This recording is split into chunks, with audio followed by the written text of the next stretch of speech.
proceed by median. Again, what is median? Anyone? What is the key term? Keyword? Middle position. Okay, to find the median, first we need to arrange the given data from smallest to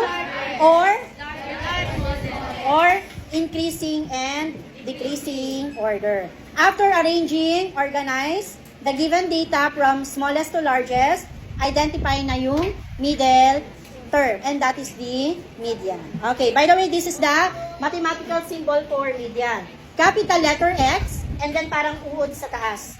Okay, so we can read this as X tilde or X tilde. Okay, X tilde or X tilde.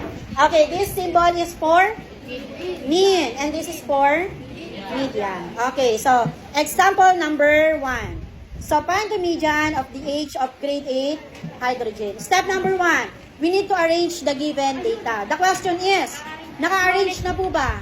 Yes. So hindi na natin kailangan i-arrange kasi the given data is already organized. Okay, what we're going to do na, identify na lang natin. Okay, the easiest way is mag-cancel tayo. Okay, mag-cancel ka sa left, ganun din sa right. Cancel sa left, ganun din sa right. Then, ano yung natira sa gitna? 13. Ilang 13? Okay, since yung natira sa gitna ay dalawang number na okay, automatic, yun na yung sagot. 13. Pero ma'am, paano kung ang yung number na dalawa ay magkaiba? Ganito yung i-apply natin. We need to add, then divide by 2. That is the median. Pero kung magkaparehas, ganun din kasi anak yung makukuha natin. 13 plus 13, 26 divided by 2. O, 13 pa rin naman ang sagot. Question. Okay, another example. Therefore, our median is 13. Example number 2. Find the median of the given data. Okay, how many data do we have? 7. Oh, what is the first number? If we're going to arrange the given.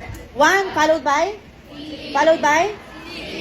Again, 1, 3, 6, 7, 8, 9. Okay, now what do you think is the median? Okay, very good. Our median is 6. Kung nag-iisa lang siya, yun na yung sagot.